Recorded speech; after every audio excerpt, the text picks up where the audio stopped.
여러분의 그 기도와 여러분의 그 시공간 초월한 그 영적인 배경 아래서 제가 이번에 다낭을 잘 다녀왔습니다. 이 지역 시찰 목사님들 19분과 함께 잘 다녀왔습니다. 근데 여러분, 여기 지방에서 해외를 나가려면 진짜 문제가 뭐냐? 공항까지 가는 게 제일 고난이에요. 사실 일단 인천공항까지 가고 나면 별로 어려운 게 없는데 이 광주에서 인천공항 가는 게 참 힘든 일이거든요. 그래서 제가 이제 가기 전에 주일날 여러분 다 가고 나서 오후에 영상 2개를 녹화를 하고 그 다음에 짐을 챙겨서 이제 새벽같이 일어나서 이렇게 올라가는데 얼마나 힘든지 제가 이 다낭에 거의 도착할 때쯤 돼가지고는 온몸이 아프다고 느꼈어요. 진짜 머리부터 발끝까지 다 아프구나 이게 느껴지더라고요. 그래서 제가 비행기 안에서 이렇게 기도했습니다. 정말 좀 무식하게 기도했어요. 사람의 몸이 아프면 생각이 잘 안 돼요. 무식하게 기도했어요. 하나님, 제가 어디가 어떻게 아프다고 말을 못 하겠는데 하나님이 알아서 좀 전체적으로 좀 회복시켜 주시고 좀 업되게 해주세요. 이렇게 기도했습니다. 그런데 여러분, 기도는 응답받죠? 한 5분 정도 지나니까요, 갑자기 전체적으로 통증이 사라지기 시작하는 거예요. 몸에 여기저기 쑤시고 아픈 통증이 사라지면서 뭔가 내 속에 활력이 돌고 이렇게 살아나는 걸 느꼈습니다. 자, 그리고 저희가 간 게 우기란 말이에요. 베트남 우기예요. 우기는 계속 비 오는 거 아시죠? 이 일기예보로 보니까 월요일부터 목요일까지 계속 비가 온다고 돼 있어요. 그런데 제가 목사님들이 저한테 이런 말씀 몇 번 하셨어요. 아, 우기라는데 우기인데 어떡하지? 막 이제 이런 말이 들려서 제가 그때마다 대답하기를 우리가 가면 비 안 올 거예요. 제가 그렇게 대답했거든요. 우리가 가면 비 안 올 겁니다. 계속 이렇게 말했어요. 그런데 이 다낭 그 공항에 막 내리려고 하는데 옆에 비행기 차창으로 천둥 번개가 막 치고 내리니까 비가 억수같이 쏟아지고 있는 거예요. 아, 제가 말한 게 있는데 이걸 어떻게? 그래서 그날 밤에 제가 이제 기도를 하고 잤는데 야, 너무 신기했어요. 3박 5일 동안 우리가 딱 버스에서 내리면은 비가 안 오는 거예요. 버스 타고 갈 동안에 막 비가 쏟아져. 내리면 비가 안 와요. 우리가 식당에서 밥 먹을 동안에는 막 비가 쏟아져요. 식당에서 나오면 비가 안 와요. 예, 가이드가 그러더라고. 진짜 신기하다고. 야, 여러분 진짜 신기합니다. 진짜 날씨가 너무 좋습니다. 오히려 햇빛이 안 내리쬐니까 더 다니기 편하거든요. 너무 좋습니다. 그러니까 저 뒤에 앉으신 목사님 한 분이 앞으로 계속 보게 되실 겁니다. 우리가 보통 사람들이 아닙니다. 맞죠? 그러니까 이제 가이드는 무슨 의미인지 잘 모르니까 제가 여러분의 그 길을 좀 받았으면 좋겠습니다. 막 그러더라고요. 자, 신비주의인가요? 신비주의자들이 잘 그런 말을 하죠. 막 기도하니까 이상한 소리가 들리고 기도하니까 몸이 낫고.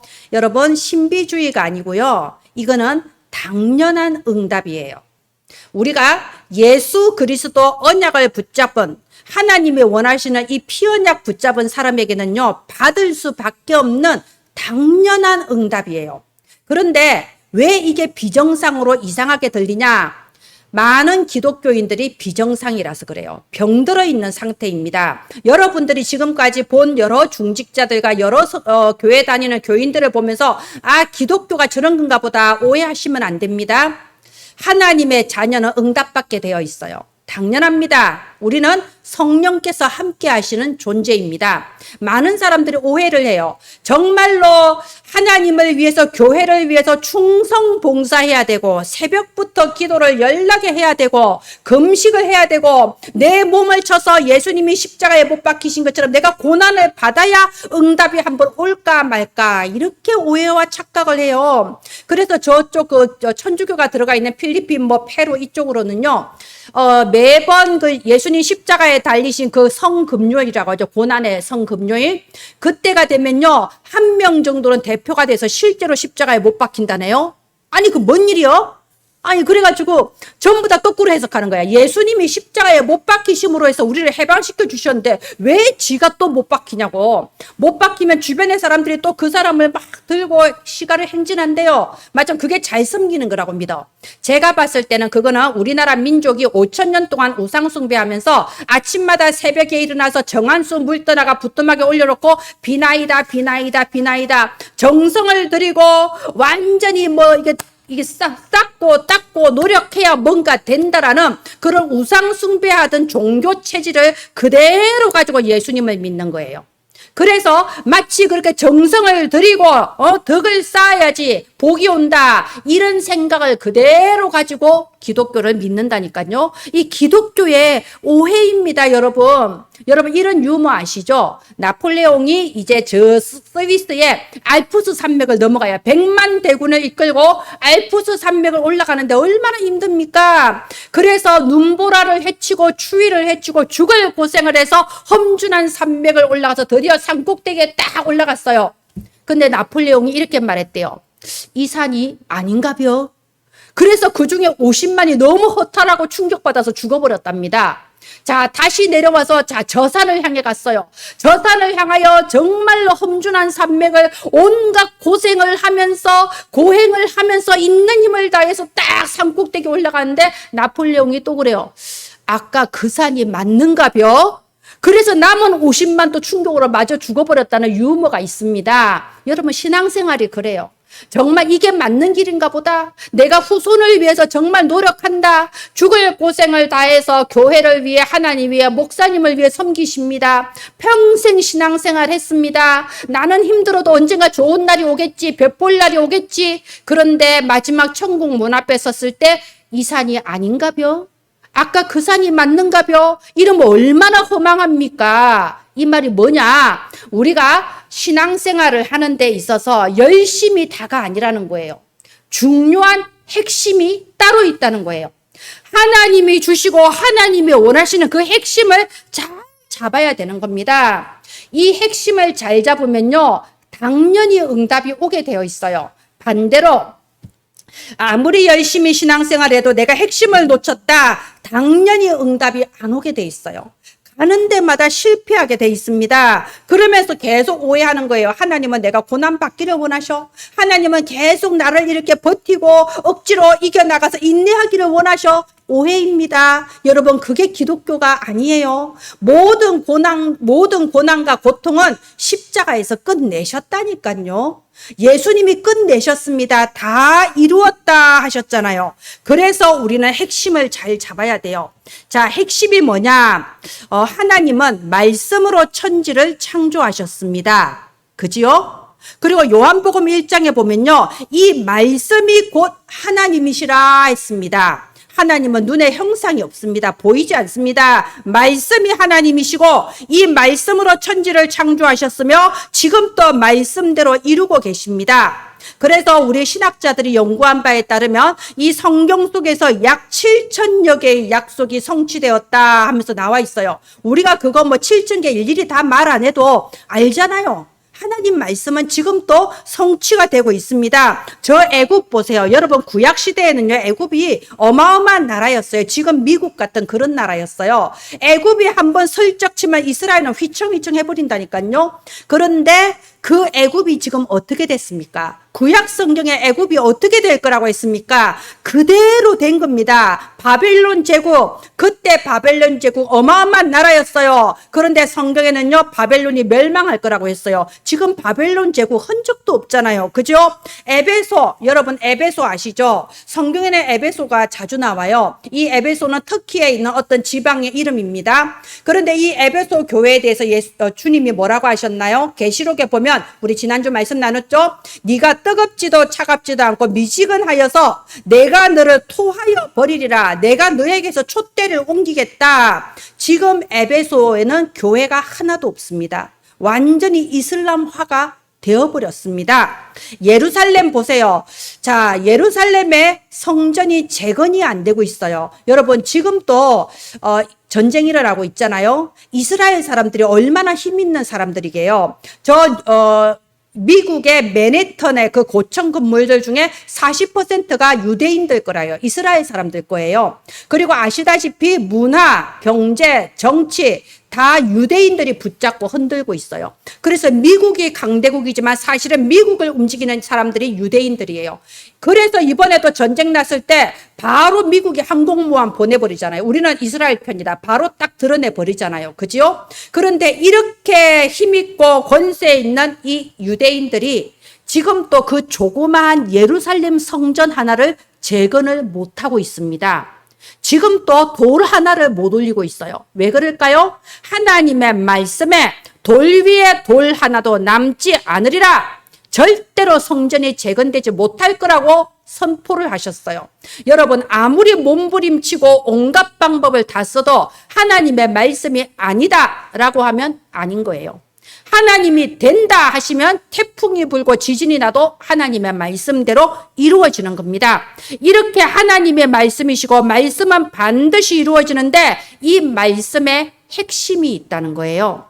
여러분, 말씀의 핵심, 그걸 붙잡아야 돼요. 제가 지난주에 말씀드렸죠. 다윗이 이렇게 평생 동안 응답받고 쓰임받은 이유는 다윗이 인격이 좋아서도 아니고, 다윗이 노력을 해서도 아니고, 다윗을 둘러싼 환경이 좋아서도 아니고, 다윗은 바로 핵심을 붙잡은 거예요. 그 핵심이 뭐냐? 메시아 언약을 붙잡았습니다. 구약에는 메시아, 신약에는 그리스도, 이 메시아 언약을 붙잡은 거예요. 그게 가장 잘 나타난 게 오늘 우리가 나눈 이 110편입니다. 사실 이 시편 안에는요, 예수 그리스도 메시아 언약이 나타난 시편이 굉장히 많아요. 제가 나중에 이 시편 150편 끝날 때 한번 정리를 할게요. 그런데 이 시편 110편도 깜짝 놀랄 만큼 이 다윗이 붙잡았던 메시아 그리스도 언약이 아주 잘 나타나 있습니다. 그러면 여러분, 우리가 한번 의문을 품어야 돼요. 이 성경의 핵심이 메시아 그리스도라면 어떻게 우리가 이 그리스도 언약을 붙잡을 수 있을까요? 다윗은 예수님이 태어나기 몇천 년 전의 사람인데 어떻게 이렇게 선명하게 그리스도를 붙잡을 수 있었을까요? 그래서 오늘 말씀의 제목이에요. 계시를 받은 사람들. 자, 보세요. 이 계시다. 이 계시는 무슨 뜻이냐면요. 나타낸다, 드러낸다, 이런 뜻이에요. 우리 인간 스스로의 지혜로는 절대 알 수 없는 그런 영적 세계의 비밀을 하나님께서 나타내 주시고 드러내 주시는 걸 보고 계시라고 합니다. 고린도전서 2장 13절부터 그 부분이 잘 나와 있어요. 육신에 속한 사람은 이 영적인 일을 알지 못한다고 돼 있어요. 왜? 계시를 못 받았거든요. 영적인 일은 영적으로만 분별할 수 있는데 성령께서 가르쳐 주셔야 아는 거라고 했습니다. 지금 이 시간에 하나님의 말씀이 선포되어도 여러분에게 지혜와 계시의 영이 임하셔야 알아들을 수가 있어요.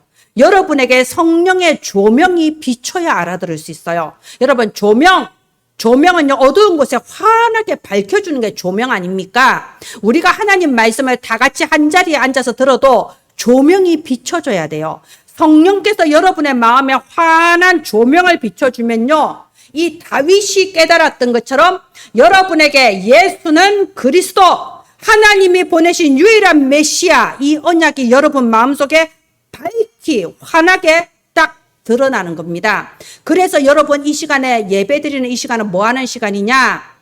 여러분이 계시를 받는 시간이에요. 아멘. 이 시간은 여러분이 계시를 받는 시간이에요. 성령께서 이 시간에 여러분 각 사람의 마음에 조명을 비추어 주시는 시간이에요.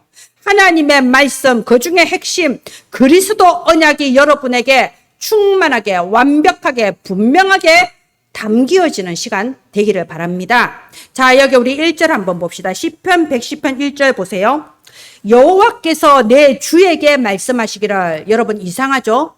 여호와 하나님이 우리의 주님이시잖아요. 그런데 또 내 주가 또 나와요. 이게 바로 예수 그리스도를 의미하는 거예요. 성경에는요, 이 부분이 계속 나와요. 창세기 1장에서부터 우리가 내려가서 우리의 형상대로 사람을 만들자. 여기서 우리가 성부 하나님, 성자 예수님, 성령 하나님, 삼위일체를 말하는 겁니다. 자, 우리 성경에는요, 성삼이라는 글자는 한 글자도 없어요. 그런데 우리는 정통신앙은 성삼위 하나님을 믿습니다. 왜냐? 바로 이런 식으로 여호와 하나님, 예수 그리스도 하나님, 성령 하나님에 대해서 계속 복수형으로 나오고 있거든요. 여호와 하나님께서 내 주 예수 그리스도에게 말씀하시기를, 이러면서 네 원수 마귀 사탄의 머리가 완전히 네 발밑에 깨어질 때까지 내 오른편에 있으라. 바로 창세기 3장 15절, 여자의 후손이 뱀의 머리를 완전히 박살내는 그 언약이 여기에 나타나 있는 거예요. 아시겠죠? 그리고 여기 2절에 보십시오. 2절에도 여호와께서 시온에서부터 주의 권능의 규, 여러분 규가 뭔지 아십니까? 옛날에 왕들을 그린 초상화 보면요, 왕들이 손에 전부 다 막대기 같은 거 하나 쥐고 있죠. 그게 규예요. 이 규는 왕권을 상징하는 거예요. 그래서 이 에스더 왕비가 왕 앞에 나아갔을 때 허락 없이 나아가면 누구든지 사형이거든요. 에스더 왕비가 막 끌려가려는 그 찰나에 왕이 규를 딱 내밀잖아요. 이 규를 내밀면 왕권으로 명령을 내리는 거예요. 그래서 왕권을 상징합니다. 예수 그리스도께서는 모든 원수 마귀의 머리를 깨뜨리시는 왕 중에 참 왕이시다. 그 말인 거예요. 아멘. 그리고 저희 3절에 보십시오. 주의 권능의 날에 주의 백성이 거룩한 옷을 입고, 여러분 이 구절은요, 사도행전 1장 8절하고 함께 보세요. 오직 성령이 너희에게 임하시면 너희가 권능을 받고. 자, 예수 그리스도께서는요, 하늘과 땅의 모든 권능, 권세 다 가지고 부활하셔서 내가 세상 끝날까지 너희와 함께 있으리라. 우리가 예수 그리스도의 영으로 충만함을 받을 때에 우리에게 그 권능의 두루마기를 입혀주시는 거예요. 권능의 거룩한 옷을 여러분에게 입혀주시는 거예요. 우리 자신은 무슨 힘이 있습니까? 우리 평범하잖아요? 그런데 아까 그 버스 뒤에서 목사님이 이렇게 말했죠. 우리가 보통 사람이 아닙니다. 여러분, 우리가 보통 사람이 아닙니다. 여러분이 성령의 충만함을 입을 때 성령께서 권능의 두루마기를 여러분에게 다 입혀주시는 거예요. 제가 이 시간에 여러분에게 말씀을 선포하며 예배를 인도할 때에 김지영이란 인간이 하는 게 아니고 성령의 권능의 두루마기를 입히셔서 이 사명을 감당하게 하시는 거예요. 여러분이 여러분의 직장과 학교와 어느 곳에서 누구를 만나든지 성령께서 권능의 두루마기를 여러분에게 입혀주시는 거예요. 그래서 예수 권세, 내 권세, 예수 능력, 내 능력, 이 말이 그렇게 성립이 되는 겁니다. 또 여기에 4절 보세요. 4절 보면요, 멜기세덱의 서열을 따라 영원한 제사장이다. 여러분 이 구절도 잘 이해를 하셔야 돼요. 여러분 이스라엘 백성에는 제사장의 직분이 있는데 이게 세습되는 겁니다. 그래서 아론의 족보를 따라서 제사장들이 계속 임명이 돼요. 알겠죠? 그래서 지금 이런 말이 있어요. 그 2000년 그 방황하는 동안에 아론의 이 족보의 그 혈통을 잃어버렸어요, 이스라엘이. 그래서 아론의 족보, 이 제사장 혈통을 찾으려고 이스라엘이 얼마나 그 능력이 많습니까? 최첨단 염색체 연구를 해서 그 피 속의 DNA를 분석해서 아론의 지파, 그 잃어버린 대제사장 혈통을 찾으려고 지금 굉장히 노력을 하고 있대요. 그런데 여러분, 아론의 제사장들은, 아론의 혈통을 이은 제사장들이 우리의 죄를 없애줄 수 있나요? 아니잖아요. 우리에게는 참 대제사장, 큰 대제사장 누구신가요? 예수 그리스도가 계십니다. 그래서 아론의 지파를 따라가지 않고 멜기세덱의 서열을 따른 참 제사장 그리스도를 의미하는 거예요. 여기에 대해서 좀 더 자세히 나온 게 히브리서예요. 신약성경 히브리서 5장, 6장, 7장에 보면요, 멜기세덱의 반차를 이은 큰 제사장, 참 제사장 10번이나 나옵니다. 여러분, 예수 그리스도가 이렇게 정확하고 선명하게 시편 110편에 나와 있어요. 어떻게 해요? 다윗이 계시를 받은 거예요. 아직 태어나지도 않은 메시아 그리스도에 대해서 계시를 받고 이렇게 그리스도를 선포하고 있는 겁니다. 5절 보세요. 5절 보면 주의 오른쪽에 계신 주께서 그의 노하시는 날에 왕들을 쳐서 깨뜨리실 것임이라. 요한일서 3장 8절 보면 하나님의 아들이 나타나신 것은 마귀의 일을 멸하려 하심이라. 우리 은혜나무교회 2023년도 원단 말씀이 뭔가요? 내가 정한 날에 이 원수가 너희 발바닥 밑에 재와 같이 될 것이다. 예수님께서는 모든 마귀의 머리를 쳐 깨뜨리시는 참 왕이 되십니다. 6절에 보면요, 여러 나라의 머리를, 그리고 6절, 7절은 뭐냐면요, 이제 여러 나라, 즉 237 나라의 모든 우상을 깨뜨리는 참 제사장. 자, 보십시오. 세계 어느 나라를 보든지요, 예수 그리스도 복음이 들어가면 우상이 다 사라져요. 우리나라도 옛날에는 삼신 할머니 섬기고 옥강삼재 섬기고 뭐 천연두 한 번 돌면 마마님이 오셨다고 막 그러고 다 우리나라 그런 나라였잖아요. 그런데 복음이 들어왔을 때 모든 무당이 폐업이 돼버린 거예요. 모든 우상이 사라져 버린 겁니다. 우상이 그리스도 복음이 들어가면요, 우상은 다 무너지게 돼 있어요. 제가 이번에 베트남 가서 느낀 게 정말 신기해요. 여러분 알다시피 베트남은 공산주의 국가예요. 지금 벌써 몇십 년째 공산주의 국가예요. 원래 공산주의는 우상 숭배를 안 합니다. 종교는 인민의 아편이다. 교회도 없애는 게 공산주의잖아요. 그런데 이렇게 베트남 다낭에 가서 놀란 게 모든 가게마다 그 입구에 요만하게 해서 우상단지가 다 있어요. 막 거기에 조화 놔두고요. 금칠 은칠 해놓고요. 촛불 켜놓고요.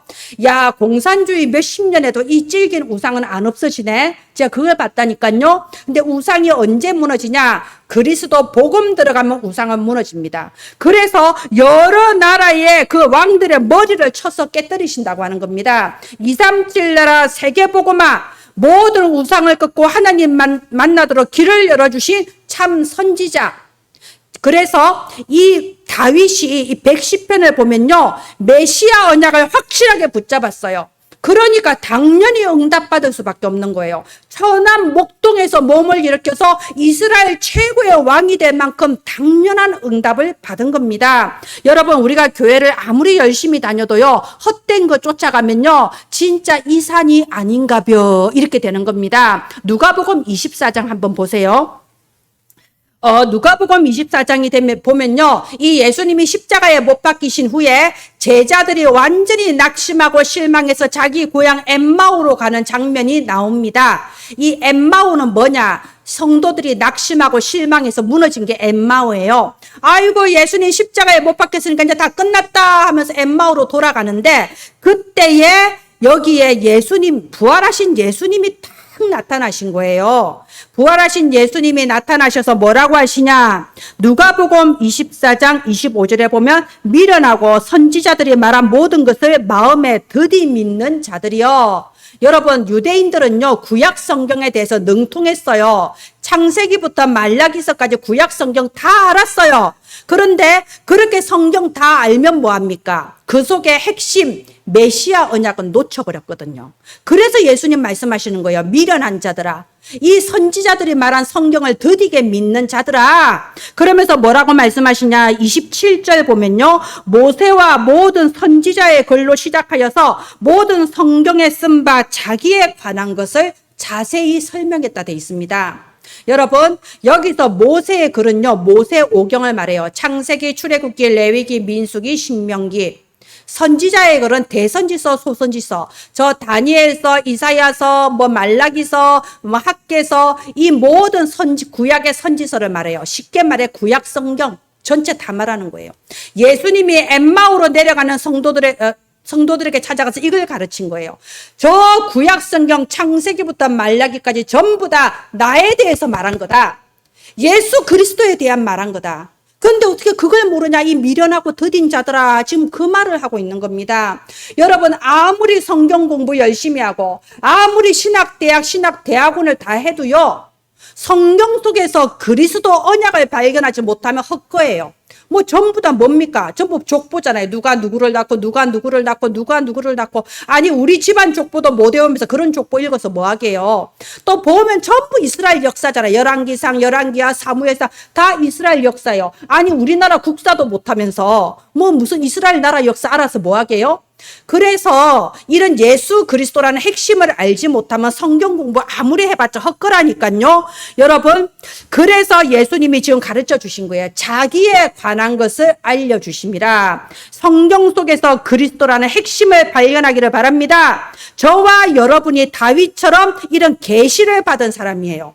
그래서 저와 여러분이 이 예배 시간에 예수가 그리스도라는 계시를 지금 받은 겁니다. 이 시간에 다른 거 다 놓쳐도 그리스도 언약 붙잡으세요. 아무리 교회 열심히 다니고 충성 봉사하고 모든 신학을 다 알아도 그리스도 언약을 볼 줄 모른다면 이 산이 아닌가벼 이렇게 되는 겁니다. 예, 다음 화면 해주세요.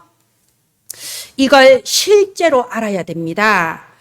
저는요, 지금 기억나는 게 있어요. 어떤 이제 집사님이 자기한테 정말 그 사장이 자기한테 악하게 나쁘게 해서 이걸 전부 다 이제 고발을 해버리겠다고 이제 그러더라고요. 화가 나서 이제 술도 한잔 했어. 목소리 들어보니까.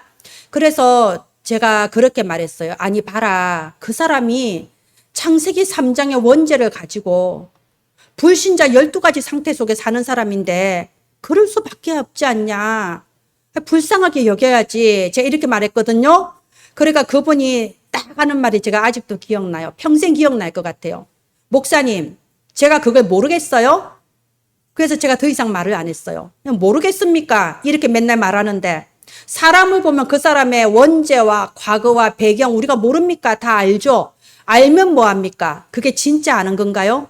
결국 고발했어요. 결국 제 말 안 들었어요. 그래서 그것 때문에 더 큰 덤터기를 써서 아주 엄청 고생했어요. 여러분, 알기는 다 알죠. 우리 혜진이, 혜미, 맑음이도 다 알잖아요. 누가 모릅니까? 실제로 알아야죠. 그래서 호세아서 4장 6절에 이렇게 돼 있습니다. 내 백성이 지식이 없어서 망하는 도다. 이스라엘이 멸망당하는 걸 보면서 지식이 없어서, 말하자면 그냥 머리로 아는 지식 말고 내 영의 각인이 되는 그 계시를 받지를 못한 거예요. 영적으로 무지한 거예요. 그러니까 그 후손이 멸망하고 쇠사슬에 끌려갈 수밖에 없었던 겁니다. 여러분, 오늘 계시를 받으시기를 바랍니다. 머리로 아는 것이 아니고 실제로 알기를 바랍니다. 실제로 알게 되면 어떤 특징이 나타나냐? 그 사람은 참된 감사가 나오게 됩니다.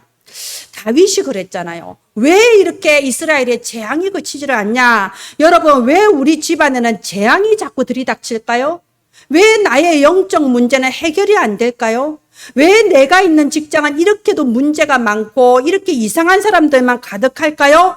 당연하죠. 창세기 3장, 6장, 11장 그 속에서 살고 있으니 당연한 거 아닙니까? 그런데 하나님께서 저와 여러분에게는 여기에서 빠져나올 수 있는 그 길을 알려주셨어요. 창세기 3장 15절 여자의 후손, 창세기 6장 14절 누구든지 방주 안에 들어오면 살리라. 이 길을 알려주신 겁니다. 여러분, 그래서 구주라고 하는 거예요. 구주 무슨 뜻인가요? 구원할 자. 우리에게 구주 예수 그리스도를 계시로서 알게 해주신 겁니다. 여러분이 이 시간 실제로 성령의 계시를 받아 예수가 그리스도 이 구주가 내 마음에 실제로 담겨진다면 여러분 어느 곳에 가든지 당연히 응답받는 거예요. 정상적인 그리스도인이 되는 겁니다. 왜냐? 응답을 받아야 될 거 아니에요. 하나님이 우리한테 당연히 응답을 주셔야지 우리가 삶시대 이끌어 나갈 거 아닙니까? 목회자와 함께 교회 살리고 현장 살리는 중직자 시대, 237 살리는 렘넌트 시대, 우리가 이거 하려면 응답 받아야 돼요. 내 힘으로 어떻게 합니까? 그죠? 우리가 또 항상 기도하죠. 아이들의 딸, 이방인의 딸, 전도하는 평안의 딸, 내 힘으로 됩니까? 안 돼요. 성령의 권능의 두루마기를 입고 응답을 받아야 가능한 거예요. 하나님은 우리한테 응답 주시겠다고 했어요. 권능을 주시겠다고 했어요. 그래서 이 시간 우리에게 예수 그리스도 이 계시가 임해야 되는 겁니다. 여러분이 정말로 예수가 그리스도 이것이 실제로 딱 마음에 담겨진다면요, 하나님은 반드시 응답하시겠다 약속했어요. 자기 이름을 걸고 약속하셨어요. 요한복음 14장 14절에 너희가 내 이름으로 무엇이든지 내게 구하면 내가 행하리라. 이름을 걸었다니까요. 요한복음 15장 7절에 너희가 내 안에 거하고 내 말이 너희 안에 거하며 무엇이든지 구하라. 그리하면 이루리라. 요한복음 16장 24절에 지금까지는 너희가 내 이름으로 구하지 않았으나 이제는 구하라. 그리하면 너희 기쁨이 충만하리라. 예수님이 이름을 걸고 약속하셨습니다. 그러면 응답 받는 게 정상이에요? 응답 못 받는 게 정상이에요? 노력을 하고 공을 닦고 고난을 받고 인내를 해야 응답을 받는 게 맞는 말입니까? 아니면 예수 그리스도 이름으로 기도하면 응답 받는 게 맞는 말입니까? 응답 받는 게 정상이에요. 하나님은 여러분이 정말 머리로 아는 것이 아니고 실제로 그 이름에 감동을 받기를 원하세요. 성령의 계시가 임하기를 원하십니다. 그런 사람은 이 말씀이 너무나도 중요해요. 예배드리는 이 시간이 인생의 가장 중요한 시간이고 말씀이 선포되는 이 교회가 너무나도 중요한 겁니다. 그 감동을 받았을 때요, 이런 사람에게는 하나님께서 여러분의 삶에 분명히 역사하시게 돼 있어요. 정말 교회를 살릴 복음 경제 주시게 되어 있습니다. 237 나라의 전도운동 절대 망대 세울 경제력 주시게 돼 있어요. 주셔야 쓰임 받을 거 아닙니까? 그죠? 예, 다음 화면 해주세요.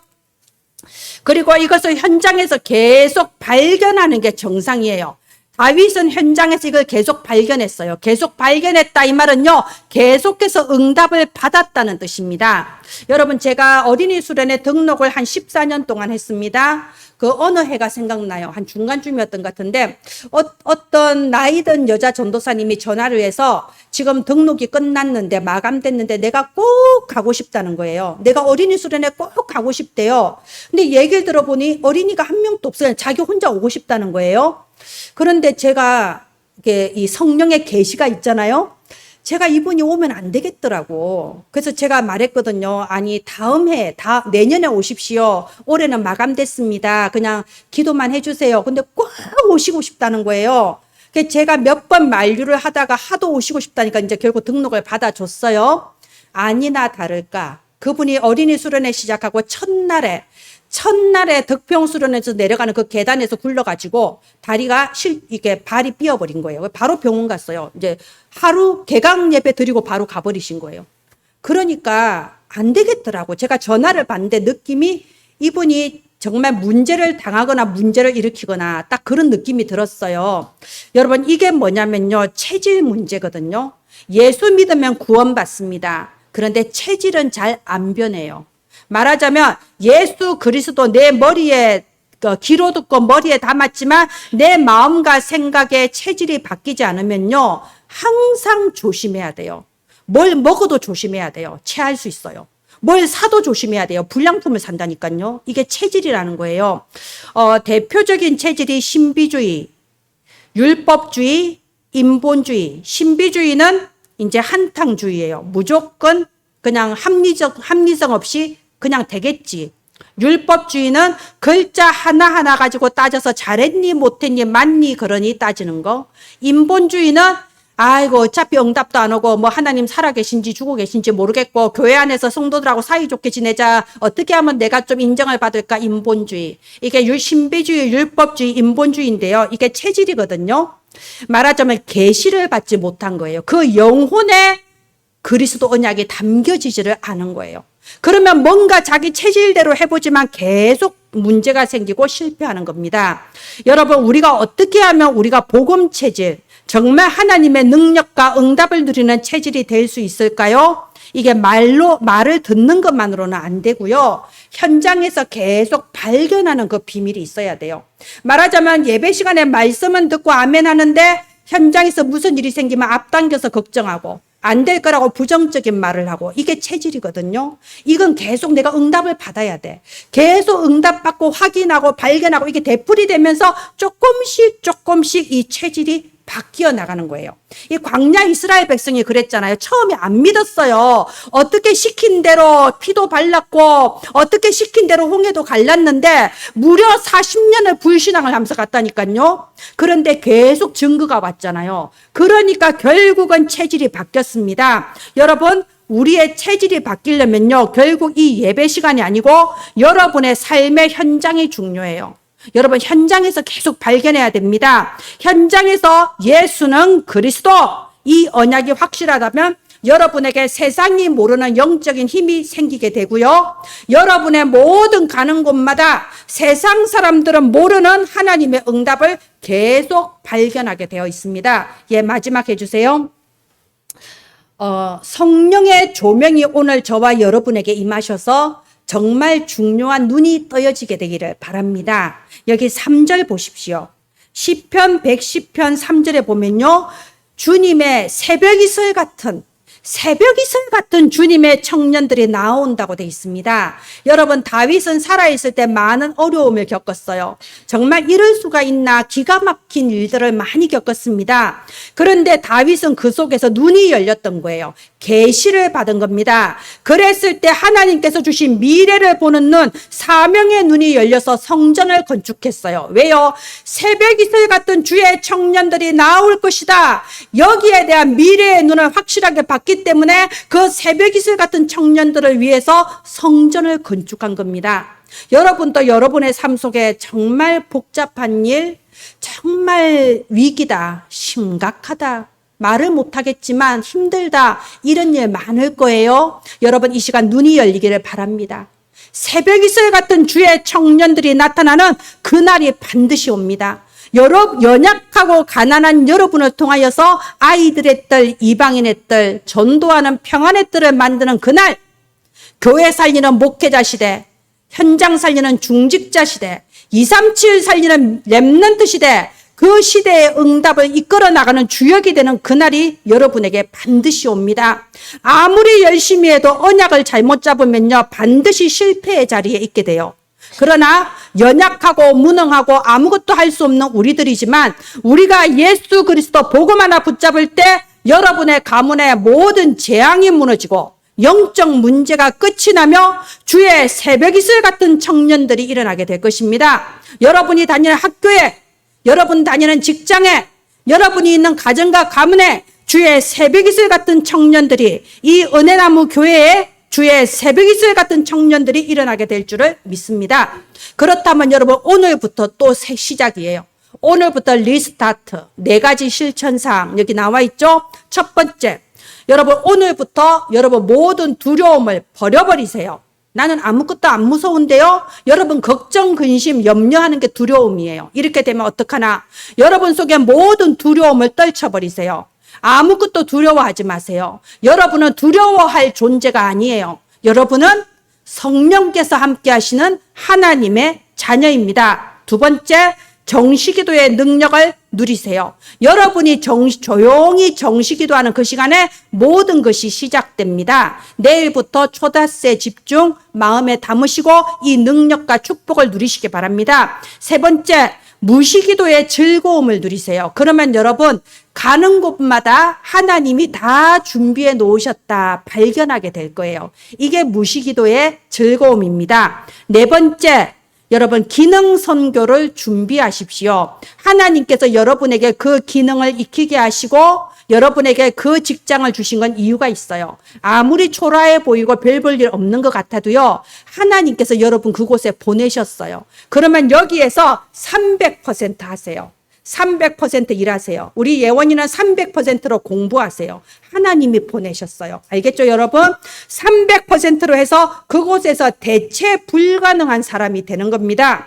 그럴 때에 후대와 237까지 연결되는 기능 선교, 하나님이 주시는 빛의 경제, 여러분 체험하게 될 줄을 믿습니다. 기도하겠습니다. 하나님 감사합니다. 다윗에게 주셨던 그 계시의 영을 우리에게 주셔서 오늘 우리가 예수 그리스도 언약 깨닫게 해주심을 감사합니다. 모든 사탄 마귀의 머리를 깨뜨리신 왕 중의 왕이시요 참 선지자 참 제사장 그리스도 예수를 구주로 영접하게 해주심을 감사합니다. 지금 또 보좌 우편에 앉으신 그리스도께서 우리 은혜나무 가족들의 산업 현장, 가정 현장, 학업 현장에 역사하여 주심을 믿습니다. 반드시 주의 새벽 이슬 같은 청년들이 일어남을 믿습니다. 우리가 실제로 알고 믿으면 현장에서 늘 발견하게 하여 주시옵소서. 날마다 유일성의 축복을 누리며 승리하는 우리 은혜나무 가족들 되게 하소서. 살아계신 주 예수님 이름으로 기도합니다. 아멘.